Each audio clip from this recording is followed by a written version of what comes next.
Say, this is the second clipping and this is on the topic normal resident of a country. There's always a confusion between the two terms residentship and citizenship. Citizenship is very much a legal term. By virtue of being born in a particular nation, probably a person can become a citizen of the nation. Or he could very well apply, get the permission and thereby become a citizen of a nation. Whereas residentship is an economic concept. By performing the basic economic activities and by staying in the nation for more than a year, a person becomes a resident. If say Chehek, Mehek and Palak perform the basic economic activities in India, then they become Indian residents. So who is a normal resident? A normal resident of a country refers to an individual or an institution who ordinarily resides in a country and whose center of economic interest also lies in that country. Economic interest is nothing but the interest to perform the basic economic activities like production, consumption, capital formation, exchange and so on. So, if Chehek, Mehek and Palak are going to be the normal citizens and also the residents of the nation, who is not a normal resident then? Number one, foreign tourists, visitors who visit a nation for the purposes of recreation, holidaying, for treatment, for sports, to attend conferences, all such people will not be considered normal residents of the nation which they visit. They will be considered the normal residents of the nation to which they belong. For example, if Lily Singh plans to visit India to see the Taj Mahal, she will be only a tourist. On the other hand, if she resides for more than a year over here and provides recreation, she would be basically undertaking the economic activity and her center of interest, economic interest will lie in this particular nation. So then she will become an Indian resident. Number two, foreign staff of embassies, foreign officials, foreign diplomats, members of the armed forces, they will still be considered as foreigners. They will not become residents of the nation to which they visit. For example, Dr. Ravi, a member of the Indian Armed Forces, if he is going to be posted in Afghanistan for peacekeeping, he will be considered still an Indian Armed Force member. So, he will be a resident of India and not that of Afghanistan. Number three, international organizations like WHO and UNO, they belong to the international area. And what about employees of such international organizations?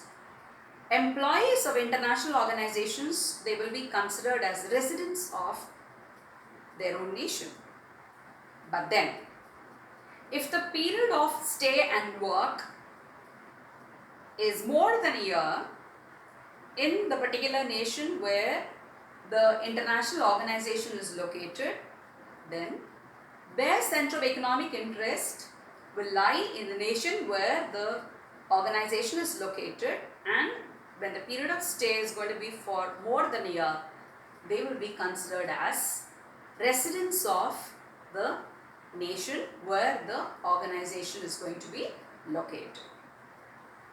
And then, number five, crew of foreign cruises, foreign vessels, commercial travelers and so on, the crew members of such vessels, again the same case, if the period of stay is going to be for less than a year, then they will be considered as the non-residents or the foreigners. If the period of stay is going to be for more than a year in the country of visit, then they will be the residents of the nation to which they visit. Number 6, border workers. How about people who cross borders every day to take up the job? For example, people of Sikkim crossing the border and going on to Bangladesh on a regular basis. They go to work, morning they go to work, and by evening they return home. How will you account for them? Such workers who cross the borders on a regular basis will be considered residents of the nation to which they reside in, not the place where they work. In that example, people who go from Sikkim to Bangladesh on a regular basis, they come back home. They come back home regularly, Sikkim. So, they will be considered Indian residents. Now with that, I think the normal resident concept is clear to you. With that, you will be able to calculate the national product and the national income. What is the national income? Money value of the national product is what is national income. What is the national product? National product is made up by all the normal residents of a nation, irrespective of from where you are making it. As long as the normal resident is going to be productive in a certain way and generate income, from wherever you are going to make it, it will still be considered part of the national income.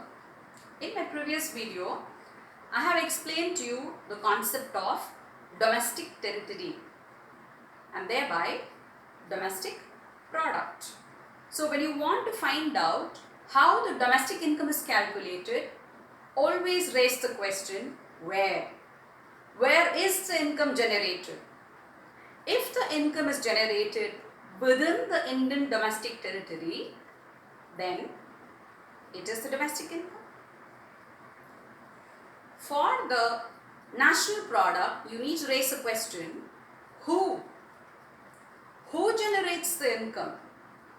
No matter where, as long as a normal resident is going to generate the income, whether from within the domestic territory or beyond the domestic territory, now that can be considered as national income.